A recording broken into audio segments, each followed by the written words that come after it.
Voilà, donc mes petits granulés là sont presque bien broyés. Donc on broie la poudre, enfin on broie donc l'indigo en grosses particules jusqu'à temps que ça fasse la poudre. Et alors là, je ne vais pas mettre la gomme tout de suite parce que je ne vais jamais y arriver. Je vais mettre un peu d'eau. Je vais mettre un peu d'eau. Je vais d'abord hydrater mon pigment parce que là, c'est une formulation à l'eau. Hein. De nouveau, je prends le même exemple. Donc je vais l'hydrater et c'est à partir de là seulement que je vais pouvoir mettre mon liant. Parce que si je mets le liant directement avec la poudre, ça ne va pas aller non plus. Voilà, donc je l'hydrate bien.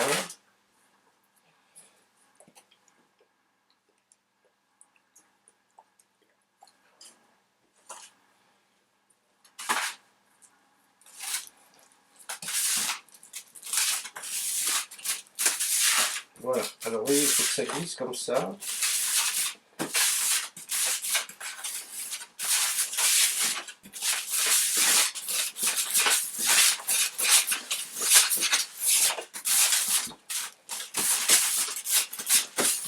Voilà, ça crisse évidemment, hein, c'est tous les petites particules, tout ce qu'on ne pouvait plus broyer à sec. Hein. On se retrouve à le broyer et à un certain moment, bon, il ne faut pas se laisser avoir par... Faut pas, ça s'évapore vite, la prise d'eau elle est importante. Hein. Voilà. Et à un certain moment, on va utiliser la gomme pour faire cette formulation qu'on a déjà vue. Voilà. Et là, on va intégrer tout ça de façon à obtenir de nouveau formulation proche de ce qu'on avait tout à l'heure. Donc en fait, c'est pas plus difficile, mais c'est plus laborieux. Par contre, on arrive à des couleurs extrêmement saturées. Parce que là, le pigment, il n'est pas gorgé d'eau. Hein. Il est beaucoup plus concentré d'une certaine manière. En plus, l'indigo, c'est une de nos couleurs les plus couvrantes, on va dire. Hein. Donc là, on a un bleu qui ne sera pas du tout à la même mesure que notre rouge. On aura un bleu très concentré qui supportera d'être associé à une charge blanche, évidemment, si on veut, hein, parce que là, il est très très foncé, ou utilisé dans l'étain pour faire quelque chose de quasiment noir. Hein.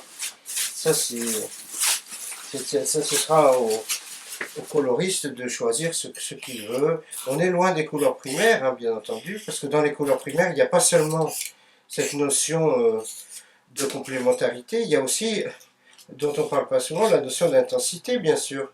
Parce que si vous avez une couleur primaire très désaturée par rapport à d'autres, bon, c'est sûr qu'on ne pourra jamais les associer à part égale. Hein. Peut-être là, un dixième de bleu avec une partie de bleu avec 9 parties de rouge donnera un violet équilibré, mais moitié-moitié, ce sera toujours bleu, c'est trop puissant.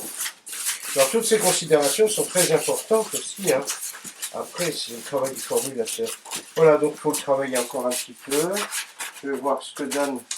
Voilà, je vais juste voir ce que donne ici ma couleur. Voilà, donc elle est très très foncée, hein, elle est très très noire sur papier. Donc on peut soit la désaturer, soit l'utiliser dans l'état.